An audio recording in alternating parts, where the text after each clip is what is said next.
Hey guys, Spectre here. Welcome back to more Total Warhammer 3. Continuing my Katarin 100 turn head start campaign. I've been looking through buildings before I started recording. And obviously, you can get most of the buildings that you really need, in all honesty, when you're not like trying to build every goddamn thing. But I think I might. Although this one's got 6% construction cost decrease faction wide, which I'm assuming stacks with others, because faction wide ones usually do. You could keep that to help other provinces have cheap buildings, but I might take higher city ramparts.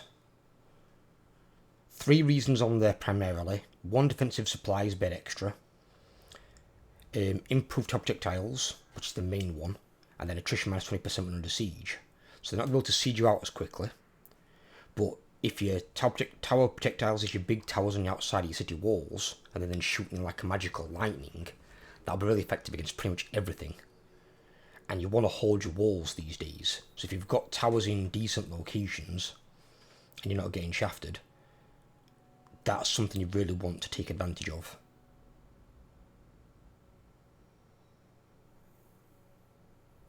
Plus also, bear in mind that you're playing Kislev, and that 3 of your technology trees are related upon holding Kislev, holding Erengrad, and holding Prague. So in those 3 primary cities of Kislev, I'd probably suggest having both the defensive buildings. If it's in your towns, obviously you wouldn't, and obviously if it's in other cities like say take Helpit, that might be a city for you, but you probably won't need maybe both like defensive buildings there. But you need to hold Kislev, Prague and Erengrad. They're very, very key for your faction in terms of like technologies alone.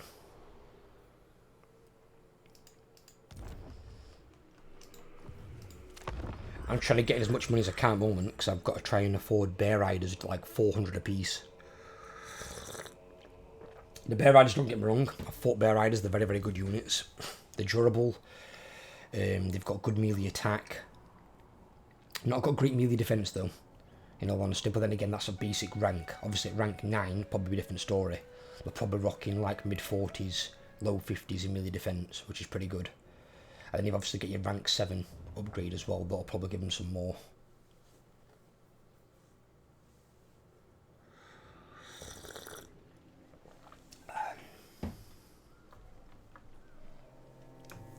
But being that it's my, I suppose, first campaign completion, I might try a bunch of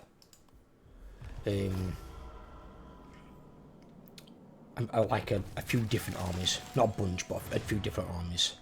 So I might try the army I'm going to go for with the Tsar and the Bear Riders. And then I might get another ward. Because I think I've got, did I have the ones that have got the weird shit? Yeah, I've got her there. She's got missile strength 10% for Ice Guard. She's got the same one. And then melee attack. Probably go with her.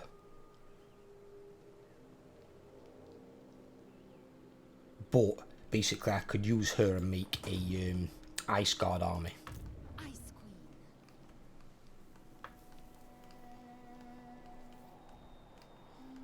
You probably think, why don't I do it with Katarin? Because Katarin obviously makes them 50% cheaper.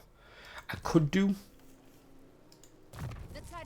I mean, I've not gone into them yet on there. Because this one, does it include Ice Guard? No. Ice Guard are in there? Alright, okay.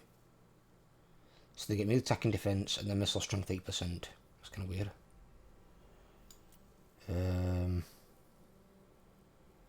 Not them.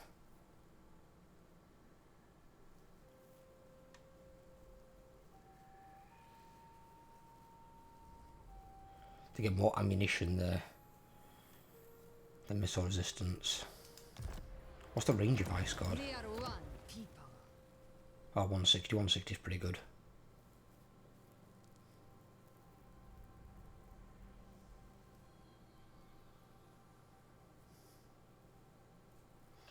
They've got frostbite attacks, which is interesting for both the melee and the thingy, so they can slow units down by 30%.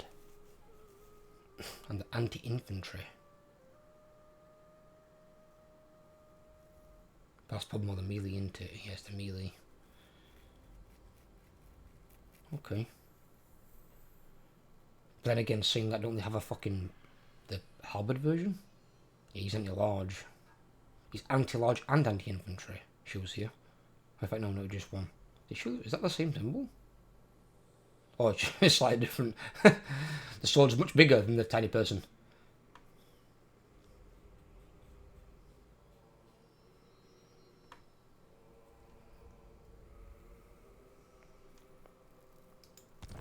I mean, it just involved building different buildings, wouldn't it? Which I've not built yet in here. It's like if I was going to do it in here, instead of building that, well, I'd have that anyway, actually, because I have to build it for the Frost Maidens.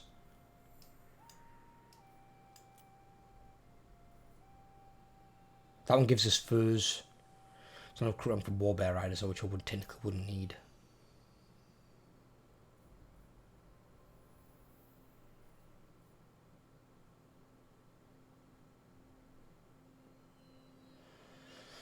So we'd have that one, because I'd want a couple of little Groms. They're very good.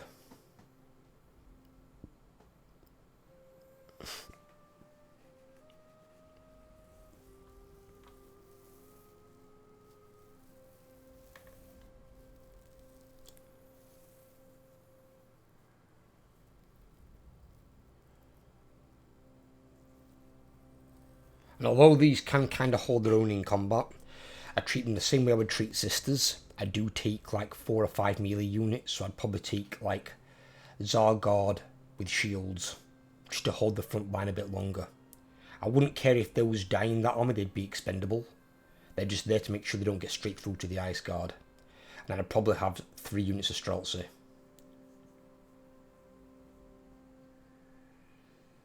Armoured handgunners. That's interesting.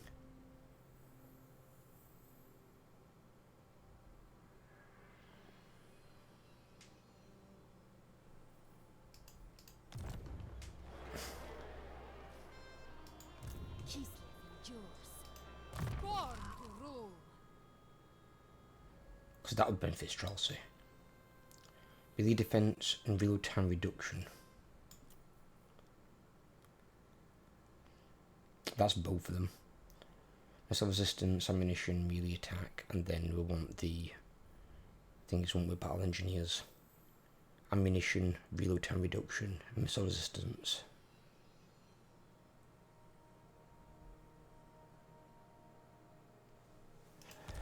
Okay. One land. My rule, my decision.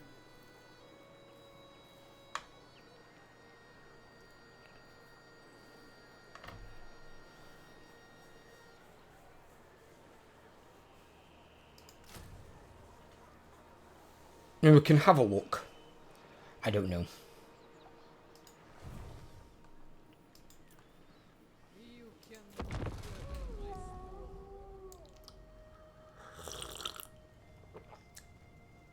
Or if I can train another lord in the meantime, who gets the second 2 traits, both being good for like melee units, I could always transfer these units over to her and then build Katarin a ranged army.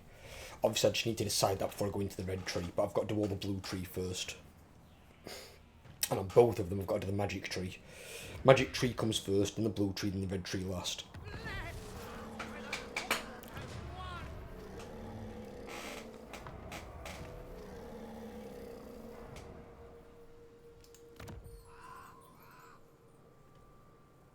Okay, it's kind of weird.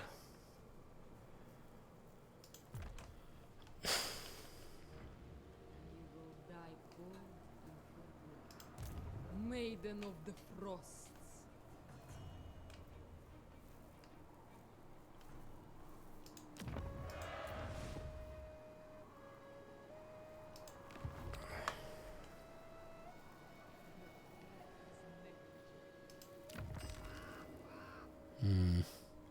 It's not cheap. It's like having to pay twice for your lords as well, because you've got to pick them to be fucking trained and then buy them as well. It's annoying. Ice Queen.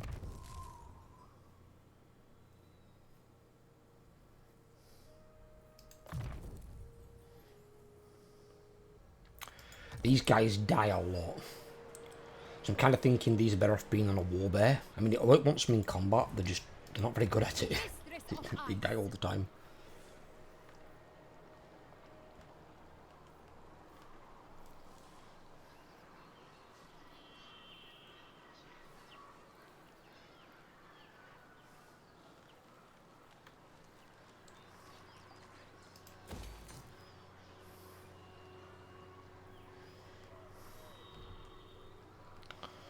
I can wait one more turn and then get warbear riders at a higher rank. It's an idea.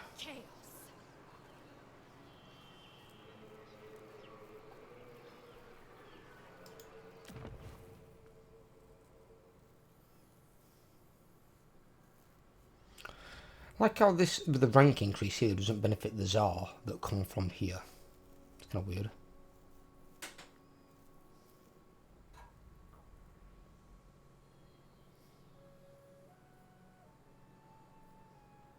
Peculiar.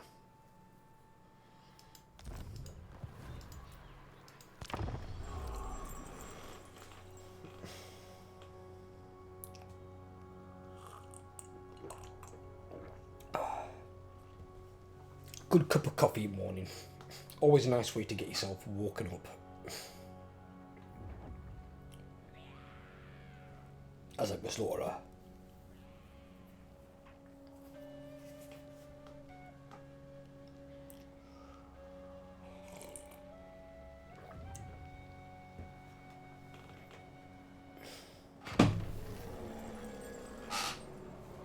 Mother Earth. Ooh, Woodland invocation cost just gone down by half.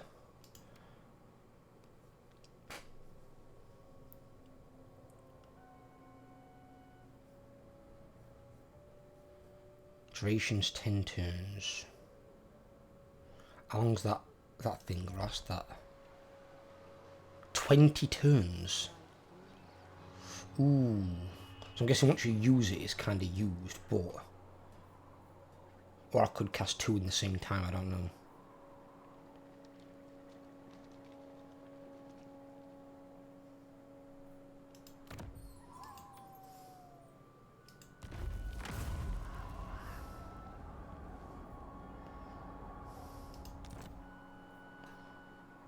Maybe not.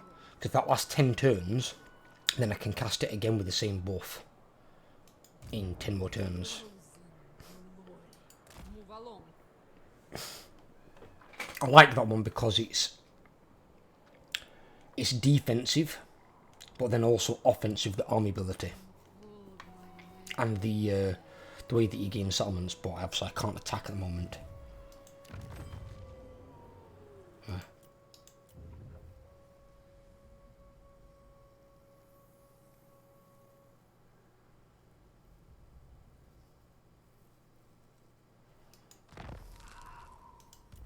I like how they get little benefits as well. It's kind of weird.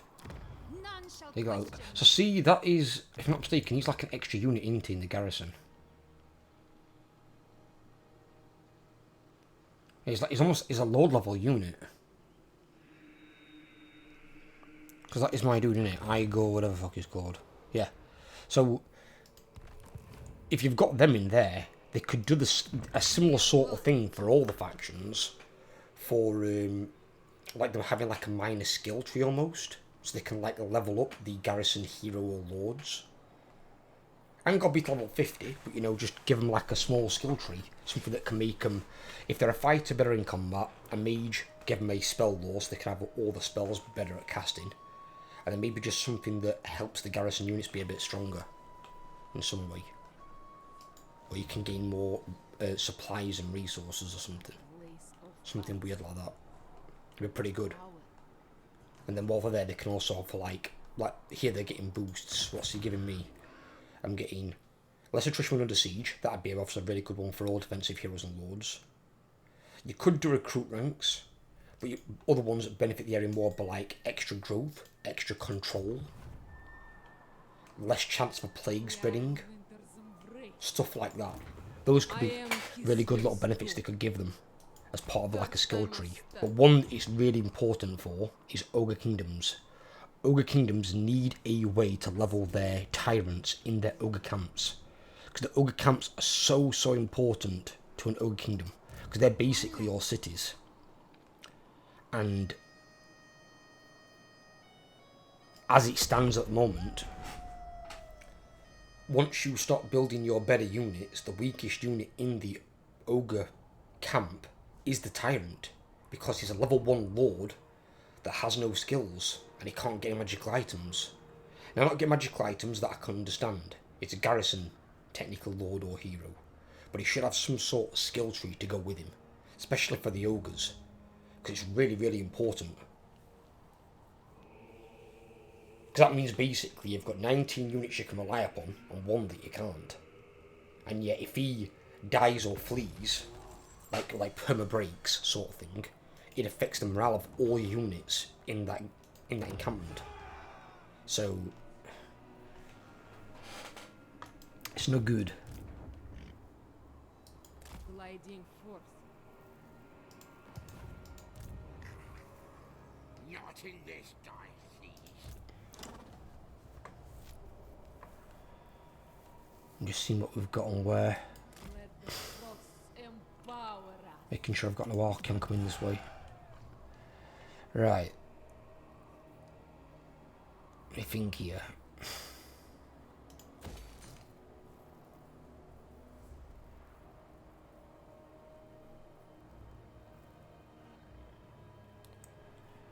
It's expensive.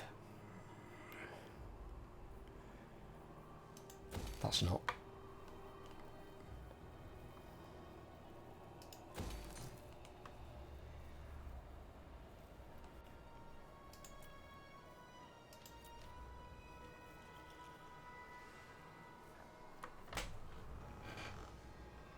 Right.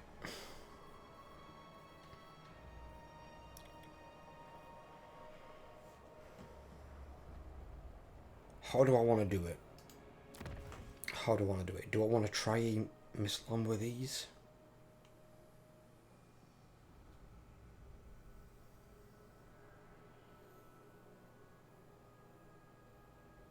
Actually, you know what? Actually, no, I won't.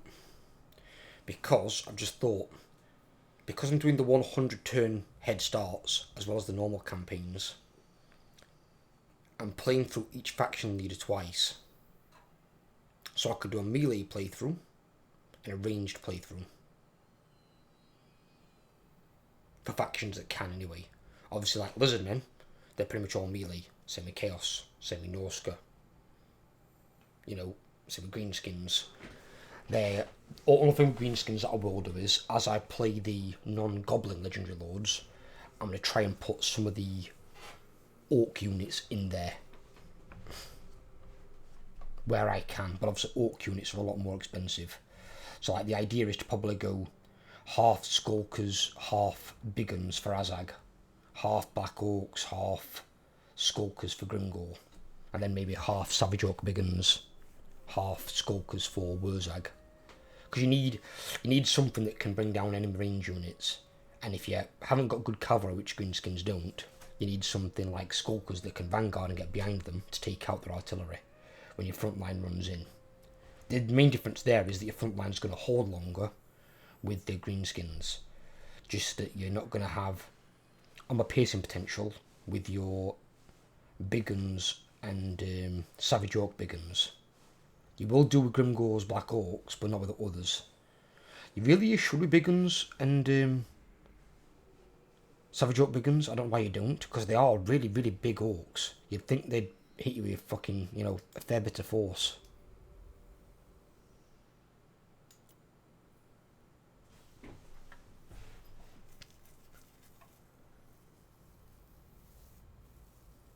Or at least, I can at least build one city for the Ice Guard next time, should I say. So I can start out with it in Katarin City and build it for her, and then build a melee city somewhere else in case I do need these, because I don't know how well these are going to fare against armoured units. So if they start coming up against like Chaos Dwarf units and Chaos units, especially with like a lot of flyers, they might not do very good. You need armor piercing. Armor piercing is integral.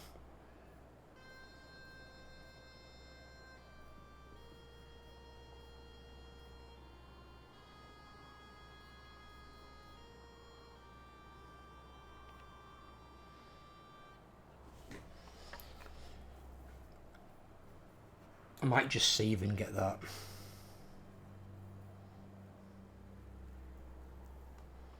We'll hold for the moment.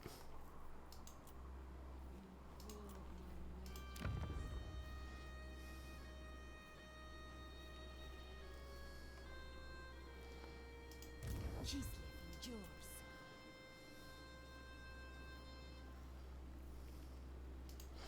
Fucking hell. Those war bears cost how much? Fucking hell, I choose cost of them bastards down.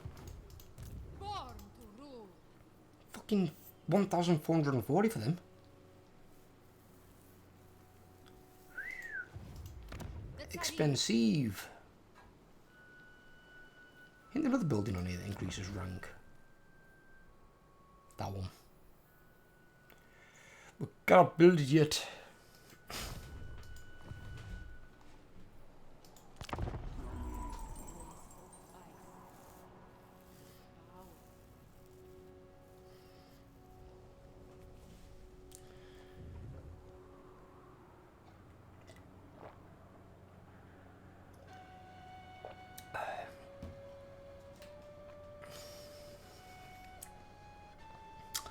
Bloody hell, Reikland's power bar. Reikland with his last two campaigns have become really fucking strong again all of a sudden.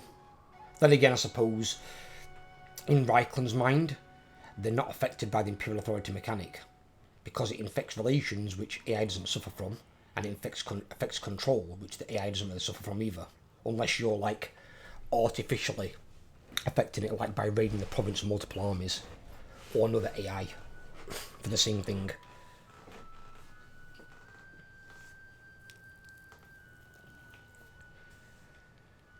That Skarsnik campaign, though, it's gonna be a tough one. That is.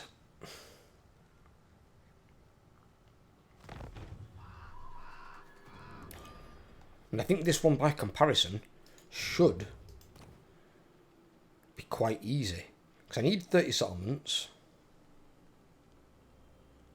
and then 600 supporters, which I'm guessing you just passively gain anyway, move towards. So you just gotta, like, if this is the halfway mark at 300, so, sorry, 150, 300 is going to be up here. In fact, no, you just say 600. Think about it. So what the fuck, does it take a bigger jump?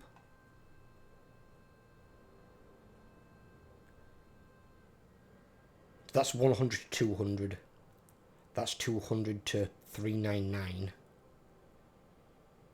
400 to 599, and then that, oh, that's on a 1 point to get that, right, okay. So you need 600 to max this out anyway. So yeah, so you're going to work towards that regardless. Whether he's alive at that point is a different story, because I think he's almost dead. He's actually got a fair few armies, by the looks of it. He's only got one settlement.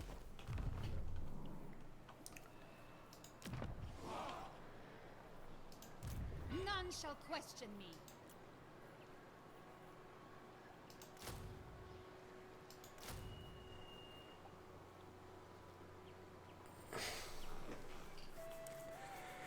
Right. They're going to be 800, which is going to drop me down to 2053. But I do have these 3 units in here, which I don't intend on keeping.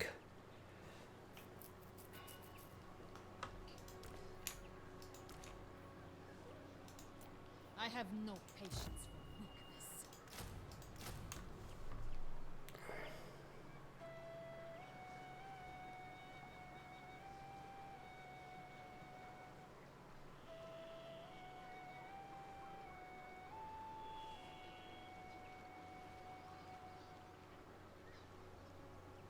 I'm probably not going to take 8 of these though.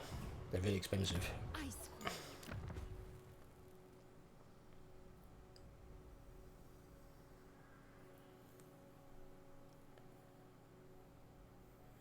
If I take maybe 6 of them, what are we on here? Mistress of ice. 14, So that's going to be 16. We've got another 4. So I could just take some more of these. Maybe some more of the sword and shield variety.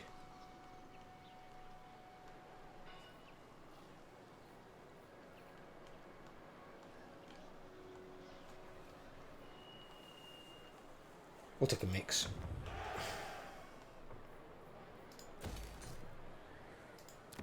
They are one people.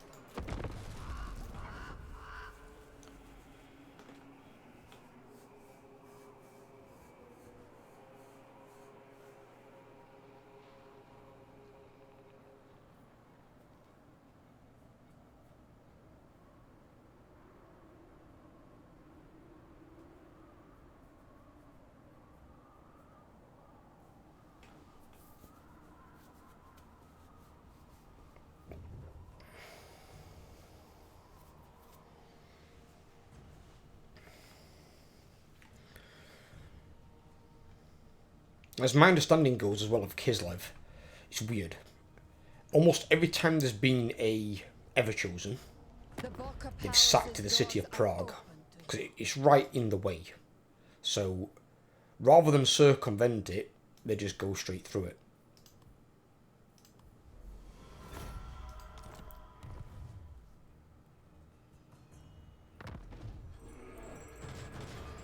Which is really weird. But I don't think Erengrad's ever been sacked, as far as I'm aware. Or it might have been sacked once. I'm not sure. It's either once or never. But that's because normally, obviously it's a big coastal city, it might normally get waylaid by Norskins from the sea, and then some attacks from the north here. But it normally stands and holds its ground. Same with Kislev. You'd think they'd sack Prague and go south to Kislev, but they don't. They actually avoid Kislev.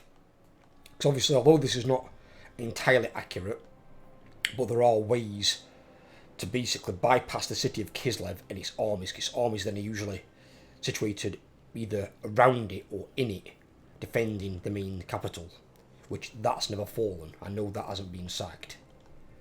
So then once they come down here, you've got obviously like more like minor towns, like Zvastra. Then from there, they're into the Empire. So you've got places like Beckhaven, Wolfenburg. They get into these locations and they start ploughing in. And I know that Archeon's main route, when he came to the Empire, did come down this route. Because I remember Hergig falling. I'm not sure if Wolfenburg fell or was just under siege.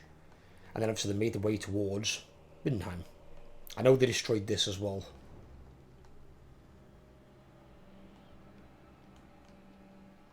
But then he ended up, after Archeon had that fight with Volton, where he killed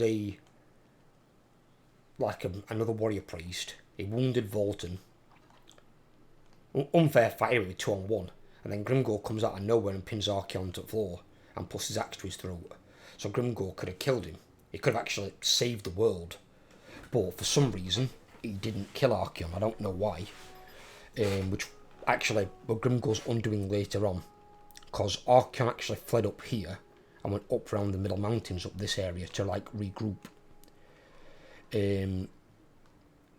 I think it was some time later on Grimgor heard that Archeon regathered himself. And because last time it was a bit unfair, decided to have another crack at him. He went and fought him 1-on-1 and then Archeon cut his head off.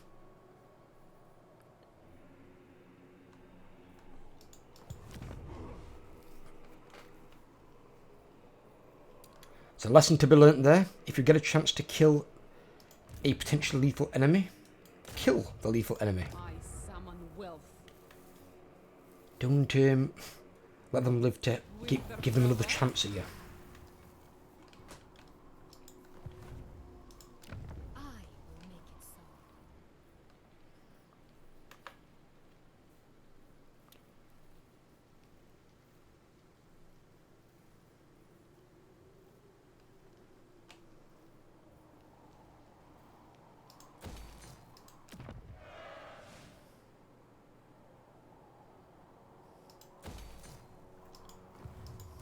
One leg. You see all the times in films Where in films you'll get a bad guy who either talks too much and then gets killed, or they might get the good guy on the floor and be like grandstanding, like delaying the kill, and then ultimately end up getting fatally wounded or killed themselves in whatever way. And either limp away and die later, or they die immediately. It's like, if anyone's watched that Lost Kingdom based on like an early time in England, it's where the main character Uhtred was fighting another Dane, and big guy with blonde hair, and he knocked him to the floor, was going to deliver a killing blow. Uhtred reached his sword and then cut the backs of his ankles, and he fell over backwards, and then he was able to basically kill him. And it's like, because he just took too long delivering the kill, it was grandstanding to his army.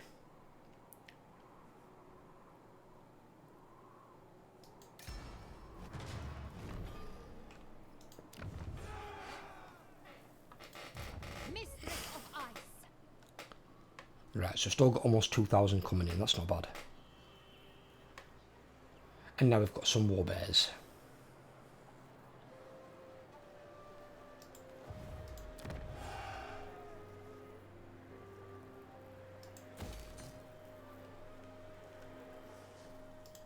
Kislev endures.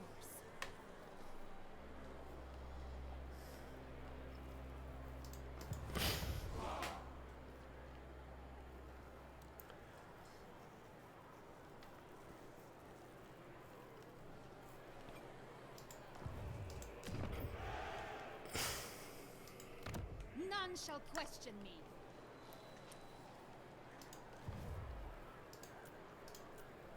You cannot weather my storm. Hochland declared war on the Empire? What the fuck?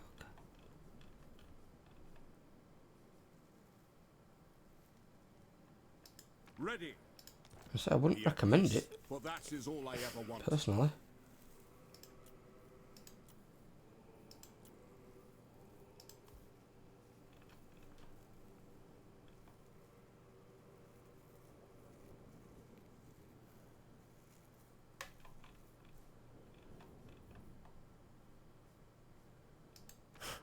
His strength rank breaking his finger. Destroy of cities and empires leaving all the wounds behind. Yeah, it doesn't destroy anything. This guy's really strong, that guy's really shit. And that's pretty much like all the time.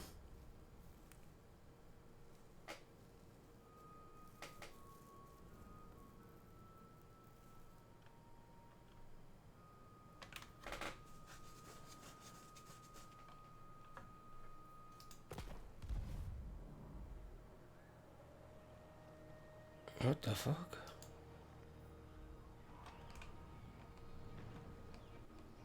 It's kind of weird. Okay.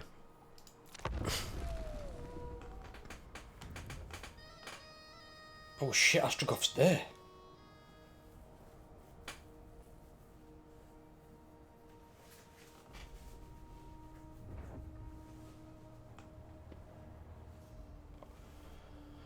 Well, the Skavens seem to be interested in something that direction. Something else has drawn their attention. So maybe they're at war with Throg or someone, I don't know. Somebody up there's pissed him off. Or he's concerning him, so sending all his armies that direction. It's fine by me, it takes him off of my hands for a bit. In which case I will bring this guy back here, because I just saw Astrogoth. And that is not somebody you want to just let roam around. I mean, my army's smaller, it's not a full stack army, but it's a lot more powerful than what it was. These are top tier endgame units. About as good as you're going to get for Kislev anyway. The Tsarina. I will brook no complaint. I'm not going to recruit any more yet. Because I do need some money coming in so I can actually build up my stuff. Born to rule.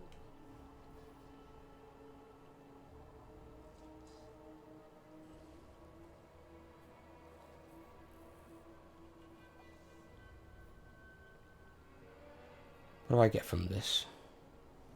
I've already got the supporters. Go from 6 control to 8 control. Where do I get the hero capacity? Oh, it's just a -6. We can hold off on that. We don't need that right immediately. It's not immediate benefit.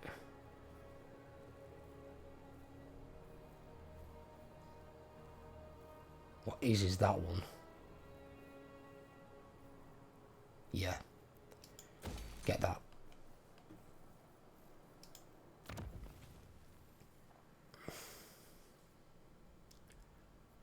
That one's not bad for your attrition and then your leadership. But Griffin leading units I'm not using. Don't get me wrong, they're not a bad cavalry. Well, then again, the melee attack and defense are shit. Actually, maybe they are. They've got the same melee attack and defense as a Rat Ogre. And Rat Ogres, believe me, don't fare well. And they're not that expensive, I don't think, though. It's expensive for a unit that's dog shit. Yeah, they've got much better stats. Yeah, forget that. No, they are shit. It gives you a bigger garrison with them, but then their upkeep drops quite a bit, but they're not worth it. This one looks so well and good, but it's leadership when under siege, but then it's global recruitment duration and global recruitment capacity. But global recruiting is really fucking expensive, and Kislev units are already expensive. So I don't see the point in either of those two. But this one, you get more Patriarch rank, but then also Hero and Lord Recruit rank +4. For that alone, it's worth it.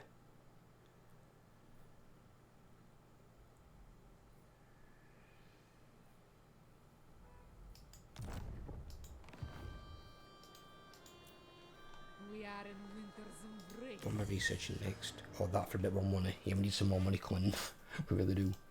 These units aren't cheap. Right, I'm going to leave this part here for today, guys. I hope you've enjoyed. If you have, leave a like. If you're new around here, please drop a sub. Help grow the channel. I'll catch you on the next video. Take care, everyone, and have a great day.